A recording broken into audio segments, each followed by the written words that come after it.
Deciding which van to buy for your build is often stressful, and finding the specification for each van option all in one place can be challenging. Hi, I'm Kimberly. And I'm Corey. Welcome to our channel.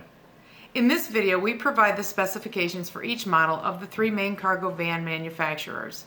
The information we share in this video will help you decide which van will fit your needs. Make sure you watch all the way through, since we're sharing the specifications on each van that will impact your decision, as well as what van we decided best fit our needs. Trust me, you don't want to miss out on any of the van life buying tips or DIYs for van conversions, so make sure you like, subscribe, and turn on the notifications to get alerts for when we drop a new video. Since we recently went through the van shopping process, we know how exciting yet stressful it can be, especially if you've chosen to be a DIY van builder like us. We know the struggles you're facing trying to decide on the right van for your build. From which manufacturer, what fuel type, to four-wheel drive, depending on where you plan on going, and most importantly, the size. We will share what we found when researching van options, so you'll be able to shop for a van with confidence. There are many options when choosing a van for a build, which can be overwhelming. Our best advice is to create a list of options and prioritize them. As we go through the overall list of specifications in this video, use that to start your prioritization list. I gave you all the hard words, didn't I? I did. So one of the first things you'll want to take into consideration is the fuel type. There are two options. There's gas and diesel. So gas, at this point, less than diesel, although that fluctuates. I guess I would say the gas mileage isn't as good. Is that what you say? Okay. Gasoline is available at all the stations, so if you're going to be traveling to, what did you call that? Remote locations, there'll be more places to get gas than there will be diesel. The cost of repair for a gas engine is going to be less expensive. The parts overall are less expensive, and the actual repair costs are going to be less expensive.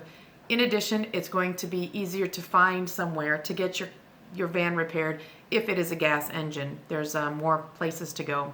And also with a gas engine, if you have repairs, it's probably going to take less time because the parts that you will need are more than likely going to be available much quicker.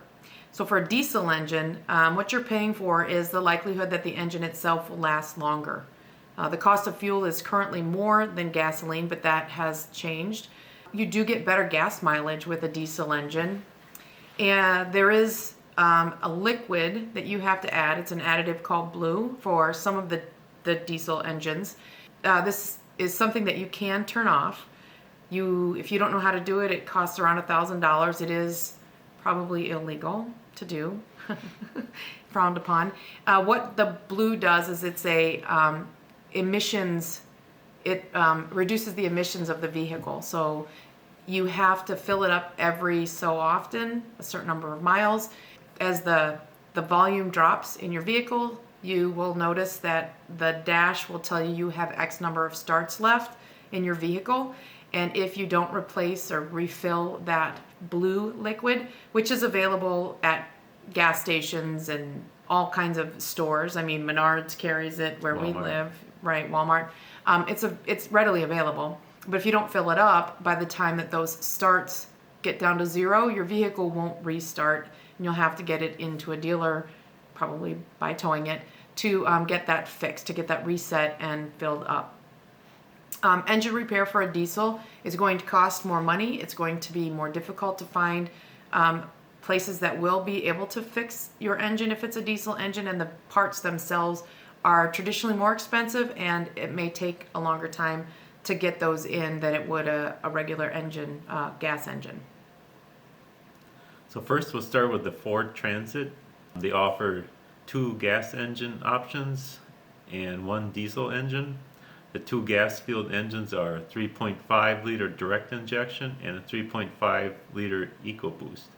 And the diesel engine is the 2.0 liter EcoBlue engine.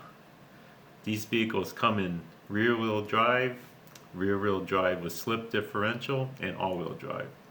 All the Ford Transits are 69 inches wide. And that's an internal dimension. So we'll tell you the difference between an external and internal measurement, and the 69 inches in width is actually the internal cargo space. They offer 3 heights. They have a low, medium, and high roof. The low is 55.8 inches internally and 83.2 inches externally. The medium is 72 inches internal and 100.8 inches external. And the high roof is 81.5 inches internal and 110.2 inches external. And the reason that that's important is because a lot of the higher roof vehicles won't fit into your garage. They will also you'll have some difficulty getting in through drive-throughs and parking garages. So you're going to want to make sure that you know the external height of your vehicle so that you don't do any damage to it or something else if you run into it. They have 3 body types: a regular body, long body, and extended length body. The regular body is 130 inches wheelbase, 222 inches the overall length, and 126-inch cargo length. The long body is 148 inches wheelbase, 240-inch overall length, and 144-inch cargo area. And the extended length body, 140-inch wheelbase, 264-inch overall length, and 172-inch cargo length. And the cargo length is measured from the back of the seats to the back doors. And the overall length is important as well. The wheelbase will impact your driving a bit because of the distance between between the wheels. And the overall length itself, again, if you're trying to put this in a garage, it's going, the extended bodies might not fit. Parking could be difficult because if you're pulling into parking spaces, some municipalities don't like when vehicles hang over into the street or over the edge of a parking space, and they might ticket your vehicle. So the longer body vehicles can be more difficult to find a spot for. They also stand out a little bit more than a shorter wheel-based van. The second van manufacturer that we're going to talk about is Dodge or Ram, and they make the Promaster. They have a 3.6 liter gas engine, front wheel drive, and all of the Promasters have an internal width of 55 inches. They have 2 heights. They have a low and a high. The low internal height is 65 inches and the external vehicle height is 88 inches. And the high is 76 inches internally and the overall vehicle height is 99 inches. They have 3 body types as well. They have a regular body, extended body, and extended length body. The regular body has a 136-inch wheelbase with an overall length of 213 inches. They have a cargo length of 122 inches. The extended body has a 149-inch wheelbase with a 236-inch overall length and 146-inch cargo length. The extended length body has a 159-inch wheelbase with a 250-inch overall length and a 160-inch cargo length. We're curious to know what your highest priority is for selecting a van for your van build. Ours, we thought was length, but actually our priority was to have a diesel engine first. And we'll tell you more about that later. So comment below and let us know what is your priority when looking for a van. The third one is the Mercedes Sprinter van. They offer a 2.0 liter turbo gas engine and a 3.0 liter turbo diesel engine. Rear wheel drive, and they have a 4x4 option. All Mercedes Sprinter vans are 69 inches wide internally. They offer 3 heights for the roof: a standard, which is 66 inches internal and a 96.3 external, a high roof, 78 inches internally, and a 2500 model has an external dimension of 107.5, the 3500 model 110.8 inches, and the 4x4 option has 108.6 external dimension. They have a super high roof, which has a 91-inch internal dimension, with the 2500 and a 3500 model with 120.1-inch external. They have 3 body styles: a standard body, a long body, and an extended length body. The standard body has a 144-inch wheelbase, 233.3 overall length, and 137 inches cargo length. The long body 170 inch wheelbase, 274.2 overall length with a 178 inch cargo length.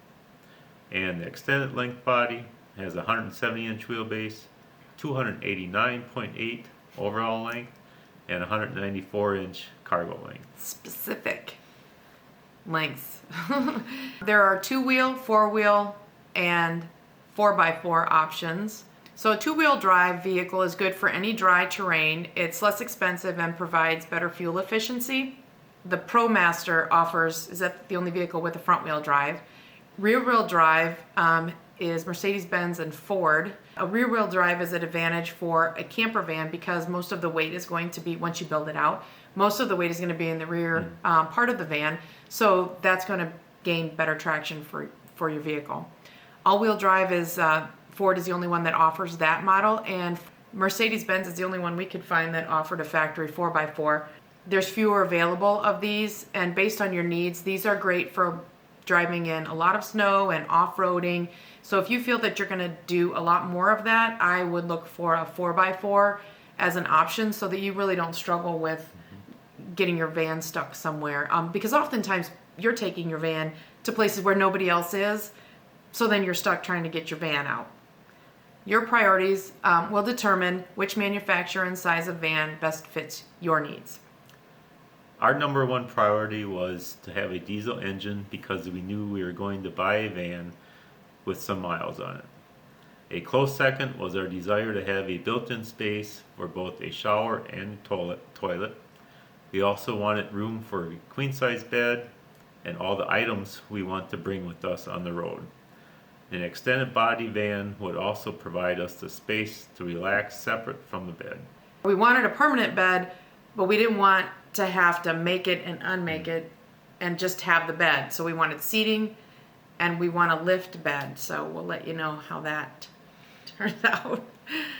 For even more tips and tricks for your camper van conversion build, follow us on our Instagram. I'm going to put it Right there. here, I think. If you found this video informative and at least a little bit amusing, hit that like button and subscribe to our channel. Thanks for watching.